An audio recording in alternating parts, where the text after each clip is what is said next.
We're with Aleks Svetski. He is the founder of an exciting crypto slash Bitcoin business. Maybe we can let him introduce himself first. Thank you, man. Yes, so I run a company called Amber, which is a Bitcoin accumulation app. So it's definitely not crypto. It's definitely only Bitcoin. And the whole premise of our product is to enable people to accumulate Bitcoin over the long term in a way that's as automated and easy as possible. So that's the crux of the product, the crux of the idea. So last time, glad that you brought this up. Like definitely not crypto and Bitcoin, because when I say crypto on my side, I mean cryptocurrency and not cryptography. So is that the same thing that you mean when you say that? No, I mean, yeah. So when people talk about cryptocurrency, they talk about, when they say crypto, generally they refer to cryptocurrency now. Like traditionally it meant cryptography, but that's sort of gone out the window. You know, for me, cryptocurrencies are just new forms of fiat. You know, Bitcoin represents a money that is out, like it's like a universal law. Like you and I can't change the law, the speed of light, right? You and I can't change the second law of thermodynamics. You and I cannot change, you know, time. Like so these are universal laws that we're all bound by. And money is so fundamental to existence. It's so fundamental to humanity that, you know, it effectively represents three things. It represents time, energy, and, you know, resources. So it, in the same way as time, energy, and resources, you know, are outside of the capacity for anybody to effectively transmute their laws, Bitcoin needs to also be the same. So cryptocurrencies, on the other hand, they're all just literally reincarnations of the existing monetary system, which is, you know, something that a party or a group or an organization or individual or a bank or a state or something issues the money. And again, the money is what represents time and energy. Like you cannot issue time and energy. It's completely abhorrent. It's completely immoral. And it's completely insane. So Bitcoin fixes that fundamental problem by placing the money, which is the most important technology of all of humanity, outside of all of our hands. Okay. Do you understand that? But like in my mind, just as a definition, like Bitcoin is a cryptocurrency. And I mean, well, you might develop a bit more on that one, but couldn't another Satoshi emerge and create another form of immutable cryptocurrency? No, absolutely not. It's a one-time event. Like the cat is out of the bag. When you look at how it emerged, you know, Bitcoin didn't just spontaneously pop up in 2008. You know, it's the result of 30 or 40 years.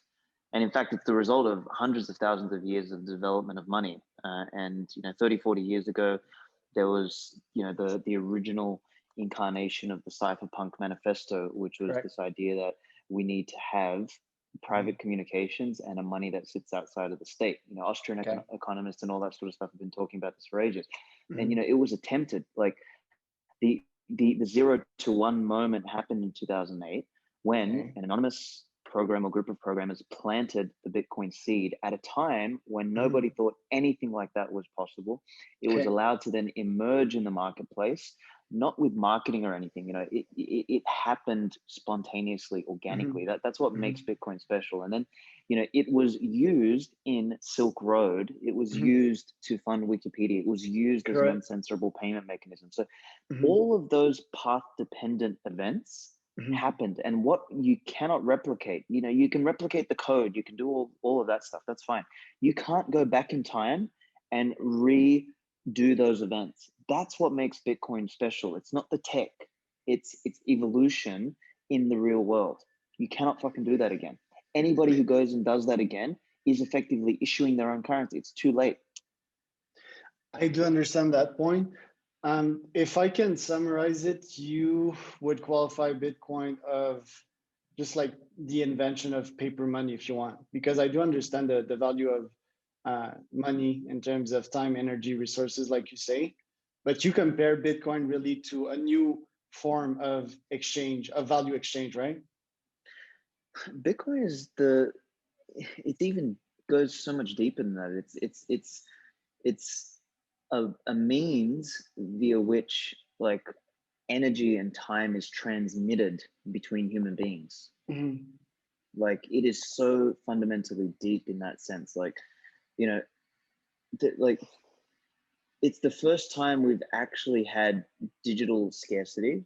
Like it's the first time we've been able to link the digital world to the physical world through Mhm. work. So that the proof of Mhm. work component of Bitcoin, like that has not existed before. There's never been a cost to, to expanding or, growing something digital. Like, there's just so much there. And I always tell people it's very hard to, define or explain or to, justify Bitcoin, in a single conversation. It takes, 1,000 or 10,000 hours of study across philosophy, across, Yeah. physics, across all these sorts of things to like really understand and grasp how deep and profound, Bitcoin really is. So it's hard to sum up, but I guess, yeah, it is.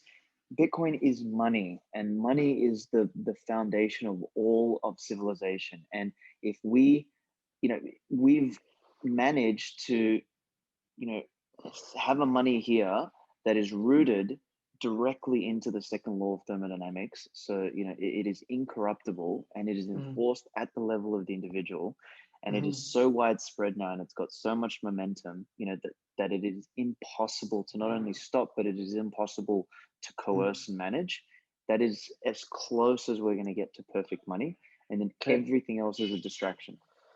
Yeah, because when I speak to you, either you're like a Bitcoin fanboy, or you're like really, really deep in the rabbit hole. Like that's my feeling here. It would be more the second hypothesis here, but my feeling is that like you've gone really, really deep in this rabbit hole. Would you say that?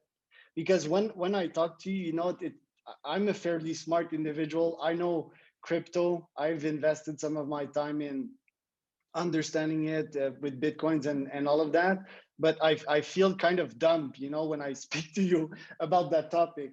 And it's not like it's a rare occurrence in my life, to be honest. um, Mm. do you think it's a good thing that you're that deep in the rabbit hole? Yeah, because revolutions don't happen in the existing paradigm. You know, the world transforms on a new paradigm, and that's Hmm. what Bitcoin is. It discards the old. It doesn't need any of the existing infrastructure. It doesn't need any of the old. So what is required when, the world fundamentally transforms is people who are willing to operate from the premises of the new paradigm. So Hmm. I am personally incompatible with the old world. Crypto and all of that shit, it's all compatible with the old world, like Hmm. gambling and trading and fucking NFTs and God knows, Yeah. expensive JPEGs and, derivatives trading and DeFi and all that stupidity. It's Yeah. all augmentations of the existing world. On a Bitcoin Okay. standard, 99% of that shit is abolished. It doesn't fucking exist anymore. It's not needed. Hmm. Hmm. So, when you operate on a different paradigm, sometimes it makes it hard to connect with people, but Yeah, you exactly. you you you find your tribe. Like last night, I had dinner with Jack Dorsey. He fucking Okay. gets it. Like he Yeah. absolutely fucking gets it. Yeah. And there's a small crew of people that are slowly but slowly getting it. And what we're doing is we're attracting the best minds in the world. We are attracting the absolute, not only the people who are incredibly smart, but Hmm. also the people who are incredibly courageous. You put those two things together, you have Hmm. the makings of a transformation of a revolution. Okay, couple of points here. I'm gonna start with the point again that like you're on another level in your brain, like, and I think uh, normal people are gonna benefit from that system at the end of the day. Hmm. So don't you think that sometimes can be good, to come back on a more normal level? Because I can understand that you're really deep in that. But anyway, that's not really a question. I want to come back to the Jack Dorsey thing. Don't you think that Jack is like adding more value with, say, Square than Bitcoin is at the moment? Absolutely not. No fucking way. I mean, I love who gives a talking shit to you. about?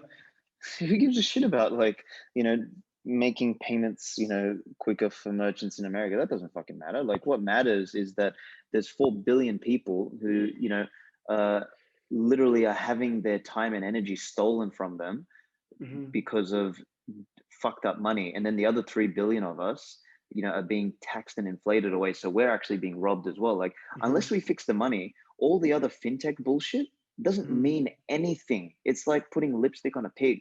It is literally building shit on top. Like, it's taking a big pile of shit and making it look nice. That's all we're doing with the existing system. So this is why Jack, is trying to make Bitcoin a focal point of Square, because he knows exactly where this is going. Like, if we fix the money, everything else changes. If we fix the the superficial abstracted shit, like make payments a little bit quicker and a little gadget here and there, we don't change anything. I do agree with that in a way. Isn't Coinbase already doing that? Say Jack wants to get in with Square. How would he do it different than Coinbase? Coinbase is doing nothing, man. Coinbase is just helping people gamble between shitcoins. They don't give a fuck about Bitcoin. They do absolutely nothing with Bitcoin. They don't touch Lightning. They don't touch Liquid. They don't give a shit about the Bitcoin stack. Coinbase's number one priority is building a legacy financial system. So a legacy financial company, no different to the existing banks, but just swapping out the asset class inside. That's all they care about. Coinbase is a shit company. Okay. And coming back to your point with like Square, for example, me on my side, I own a couple of Bitcoins, but like nothing incredible. I do use Square Stripe on a daily basis. Yes, the monetary and the financial system is a bit effed up. Chargebacks with bank is kind of ridiculous for business owners. You're not talking about money. You're talking about payments now. You're talking about payments. Again, you're in the completely wrong level. Okay, chargebacks and shit like that is just payments. They're not real problems. Comparing Square with like Bitcoin, for example. But like Square, I think they're adding huge value, allowing anyone to kind of start their own business and accept payments, even though like there's a huge cut that they take and that the banks take. I do think this type of system, well, at the present moment, I do think Bitcoin is going to be huge, but I think it still adds a lot of value to provide those tools. No, Bitcoin makes Square obsolete, completely obsolete. You don't need Square. But you need like an infrastructure, like you say, like payment systems, and you've got BTC Pay Server, which is Lightning enabled and Bitcoin enabled. Okay. Anybody anywhere in the world can set up BTC Pay Server for free. Anybody anywhere in the world can receive money for anything at any time, 24/7, no fucking fees, right now with BTC Pay Server. But do they have the skills to set up those servers? That's the thing, That's why like Individuals may not, exactly. Well, but that's the thing. So what's going to happen is the fact that infrastructure exists without the need for permission, what's going to happen is people will use the open source, platform that is something like BTC Pay Server and help people set it up. Like, it's much easier to do that on Bitcoin. Like, so someone, for example, you can do Square. Someone in the middle of fucking Nigeria, they got no chance to use Square. Exactly. Macedonia, no chance to use Square. Most of Central America, no chance to use Square. Agree. So it doesn't really help. Whereas Bitcoin, anyone, anywhere, anytime, for any reason, and you can sell whatever you want, and nobody can stop you from receiving the payment. Zero. Like, that is so much more powerful than anything that Square can do. And again, Jack's not fucking stupid. He knows this. That's why he's trying to build Bitcoin as a central focal point. Wait till you see what's going to happen in the next couple months with Bitcoin integrations into both Twitter and Square. It's going to blow your fucking mind. I can't wait. Actually. How do you deal? Well, first, the first question was like, how biased are you owning Bitcoin and having a Bitcoin company? When we talk philosophically about Bitcoin, it's not the best of questions, but how do you deal with that type of bias when you speak to people? Yeah, well, for me, the bias is not I'm not a Bitcoiner because I run a Bitcoin company. I run a Bitcoin company because I'm a Bitcoiner. So it's the other way around. So for me, I look at Amber as, my entrepreneurial expression of what I'm most passionate about. I will walk away from my company tomorrow. I couldn't give two fucks about my company in relation to Bitcoin, like, or in comparison to Bitcoin. That's the highest goal. if someone came to me and said, yep, you know, if you close down your company and you come and help us, like an example, someone like Jack Dorsey, Michael Saylor, or someone like that comes up to me and says, hey, we're going to get Bitcoin out to hundreds of millions of people, and I need your help. I'll close down Amber tomorrow and I'll go and help them because I know I can have a bigger impact. I don't care. Like Amber just happens to be my way of helping more people get Bitcoin. Okay. What's your life mission in one sentence? That's a hard question because I've broken my life up into chapters, but this chapter of my life is about, you know, I guess being one of the characters that is involved in, I guess, transforming the monetary base layer of the world. Okay. And why do you want to do that? There's nothing more meaningful in the world today. There's no problem bigger than this. And you know, if we fix this, everything else that happens downstream from the money, which is everything, you know, operates on a stronger foundation and on a lower time preference and with better incentives. So we fix that, fucking everything gets better. Okay, so you think it's like the greatest shortcut to adding the most value to the world, right?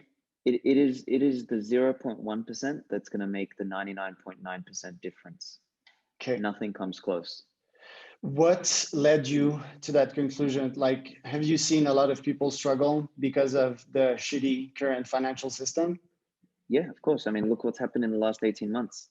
Everyone is fucking depressed, broken, fucking being locked in their houses by moron governments. Like, indeed, if people don't fucking wake up, like what we've done is we are using our time and energy, which is our fucking, you know, our lifeblood, to fund the very people that are putting us on house arrest every time someone fucking sneezes. Like, they're destroying lives, families, businesses, all of this shit under the banner of we know better for you than you know for yourself. It's fucking disgusting. And the only reason they're able to do that is because they can continue to fund themselves. When you can fund yourself fraudulently, like if you operate a business, like if you and I operate a business and we provide a bad product or service, the customer doesn't come back. But the governments, they operate a service which is, you know, deliverance of apparent sovereignty and safety within a jurisdiction, but they don't give any good services. Everything that they provide is fucking subpar. It's pathetic. It's overly fucking priced. And if you don't like it, you go to jail. Like, if you don't like it and say, look, I'm not going to pay taxes anymore, you go to fucking jail. What kind of a service provider does that? Only the government, only the central bank. Unless we break that, they're going to keep every single year taking more and more power. Like, you know, last year people were laughing at me when I said, watch, they're going to use the pandemic as a reason to try and inject you with something that you, first of all, don't need. And second of all, that you're going to pay for. Like, so it's fucking wild. It's like, I don't need that, but you're going to inject me and you're going to charge me because you're going to pay that through the taxes, which you're taking from me against my fucking will. Exactly. The next thing that's going to happen over the next couple of years, and mark my words on this with the central bank digital currencies, is if you say something that they don't like, they will turn off your bank account, or they'll come up with a big emergency in which, in order to make sure that, you know, the world is safe and for the greater good, we're going to take, you know, 20-30% out of everyone's bank account. And they'll be able to do that when they control the money completely. Holy shit. What country are you talking about here? US or? The whole fucking world. That would be outrageous, actually, but it will not be outrageous. It will not be outrageous. It is exactly where we're going. It is 100% where we're going. How would you change the current political system? Because I understand with the Bitcoin, and I do understand it. You defund it. And what would you have instead? In a future world on a Bitcoin standard, what you end up getting is you get small, localized jurisdictions. We'll have competitive city-states, because what the only reason nation states can grow so large at the moment and think that they can tell 300 million people what to do and think at the same time when everyone's different is because they can fraudulently fund themselves. Exactly. If you can run a bankrupt institution but keep printing money, you can do whatever you want. But if you take that out of their hands when they can't fund themselves, all of a sudden, so I call it the transformation from, we live in a overlord subject relationship with governments. In the future, we will have a customer and service provider relationship.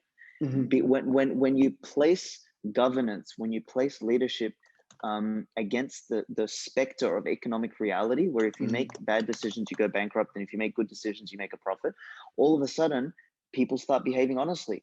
Tell me one business that you've gone into that is like an honest small business that you've gone into and they spit on you, when you walk in. They don't do that. They treat you like a fucking customer. Governments don't have to treat you like a customer because they don't really care. They own your ass. Yeah. So it's a form of slavery. So in the future, when you have the reality of something like Bitcoin, which is the ultimate economic truth, you end up getting much smaller governments because they can't scale that large. They need to remain profitable, and they become service providers, which if you don't like them, you go somewhere else. So they will do their best to keep you. So it completely transforms the fabric of the world. Okay. I'd recommend reading a book called The Sovereign Individual. I have it on my list. Fantastic. And then also add, it's a bit more hardcore, but it's also very good. Mencius Moldbug, the patchwork model, the patchwork system. Okay, patchwork system. All right. You're very vocal, courageous, and colorful when I speak to you.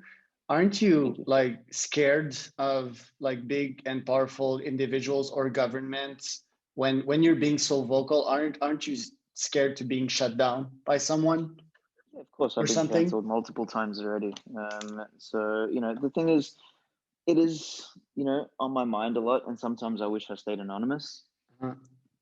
But I've already taken the plunge, and I guess that it aligns with my mission, which is I want to be one of the characters who was significant in this transformation. So if that means that I have to go down fighting, then so be it. That's how do you deal with backlash? How do you deal with backlash emotionally? Like when people hate you or try to cancel you, how do you deal with it?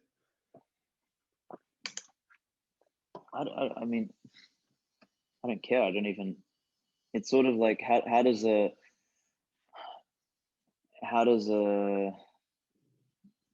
elephant deal with a mosquito? Doesn't give a shit.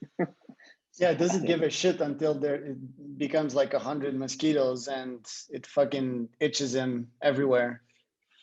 Yeah, well, I mean, thick skin. I structure my personal life to be very good. I mean, I have a extremely hot girlfriend. I run a business that I love what I do. I have my tribe. I'm sure the next few years is going to get harder and harder and harder, but like it's this is the thing. Like if courageous people don't stand up, no one else is going to stand up. Like it was. I don't know if you've ever seen Schindler's List. Like if it wasn't for people like him, so many more people would have died during World War II.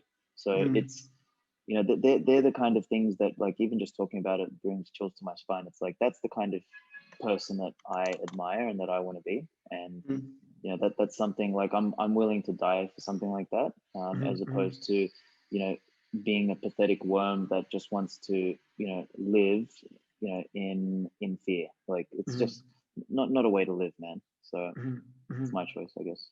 Yeah, you have a hard stop in 2 minutes because I do have a hard stop, but like it's been like so entertaining. I would actually like probably rebook a second conversation with you because it's been more than happy super cool. Because we just scratched the surface here. We just talked about like Bitcoin and not really about you. I had like way more questions here, but this is a lot of content actually, and yeah, thank you for attending. Like you're brain bending, like that's how I would kind of describe you, because yeah, I never get challenged, well, rarely get challenged, and it's always cool to speak with people that bring you on different paths, so thank you for that. Absolutely, man. I appreciate you having me on, and this, like, I live for these conversations, so I'm really glad that there's someone on the other end who's willing to not only listen but to to dig deeper. It's very important. Okay, cool, man. Well, thank you, Alex. We'll be in touch, buddy, and hope you can come back real soon. Absolutely, my friend. All Take right, care, have a man. good one.